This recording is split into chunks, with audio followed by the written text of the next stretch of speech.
The storm raged so violently outside that John Miller, a grizzled Army veteran, thought the cabin walls might crack. Snowflakes hurled themselves at the wooden frame like tiny icy knives. Inside, John sat stiffly on his old armchair, wrapped in a worn wool blanket, staring at the crackling fire. He'd spent countless winters in this lonely cabin, deep in the woods, far from towns, far from noise, far from people, just the way he liked it. He reached for his metal mug, the warm tea inside offering little comfort to his tired bones. He glanced at the window, nothing but a blur of white. But then, thump. His muscles tensed. Thump. Another thud, louder this time, shaking the thin wooden door. John's instincts from his military days kicked in immediately. He set down the mug and reached for the shotgun resting by the fireplace. No one ever came here. Not neighbors, not hikers, only animals. And they didn't knock. Heart pounding, he moved cautiously, boots creaking against the wooden floorboards. He peeked out through the frosted window but saw only shifting shadows in the storm. This time, a low, muffled sound followed, almost like a groan. Gritting his teeth, John unlatched the door and yanked it open, shotgun raised. What he saw made him freeze. A massive brown bear, easily 700 pounds, stood on his porch, covered in snow, shivering violently. Its fur was tangled with ice, its head lowered, its breath steaming in short, shallow bursts. For a second, John's grip tightened on the shotgun. Every instinct screamed, danger. But then, the bear lifted its gaze, and John's breath caught in his throat. The bear's eyes weren't wild or aggressive. They were pleading. He should have slammed the door, should have fired a warning shot. But something about the bear's broken posture, the sheer desperation in its trembling body, rooted John to the spot. Carefully, cautiously, John lowered the shotgun. The bear gave a soft grunt, swayed slightly, and then collapsed in a heap, half in, half out of the doorway.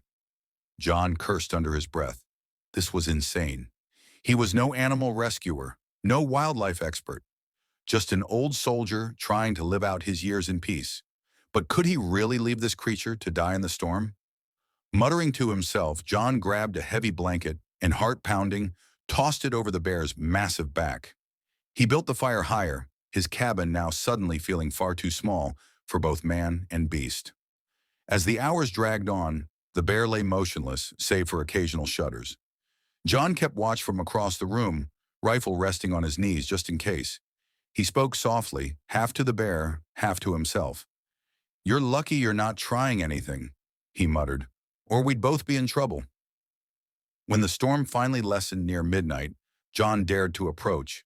To his surprise, the bear opened its eyes, tracking his movements, but making no sound. That's when John noticed something he hadn't before. A deep, nasty wound on the bear's flank, crusted over with ice and dirt. He winced. "Damn," he murmured, running a hand through his gray hair. "No wonder you're here." John worked carefully, using his old military medkit, cleaning what he could while whispering calming words. To his shock, the bear barely flinched, as if it understood. Or maybe it was just too weak to fight. By dawn, both man and bear were exhausted. John leaned back against the wall, watching the sleeping giant, wondering what on earth he had just invited into his life. But deep down, something stirred in his chest. Something he hadn't felt in years. Purpose. Morning light filtered through the frosted window, casting pale gold across the cabin floor. John woke with a start, momentarily forgetting where he was, until he saw the massive shape curled near the hearth. The bear, still alive, still breathing. John exhaled, shoulders sagging with relief. Against all odds, they'd both survived the storm. Quietly, he made some breakfast, strong coffee and scrambled eggs, setting a small plate of cooked venison by the bear. He didn't expect the bear to move. But then, as if sensing the smell, the giant creature stirred. John froze, heart hammering. The bear shifted slowly, lifting its massive head, dark eyes locking onto John's. For a moment, man and beast stared at each other, the crackling fire the only sound between them. Then, to John's astonishment, the bear stretched out one huge paw, not in threat, but in cautious trust, and nudged the food closer. Hours passed.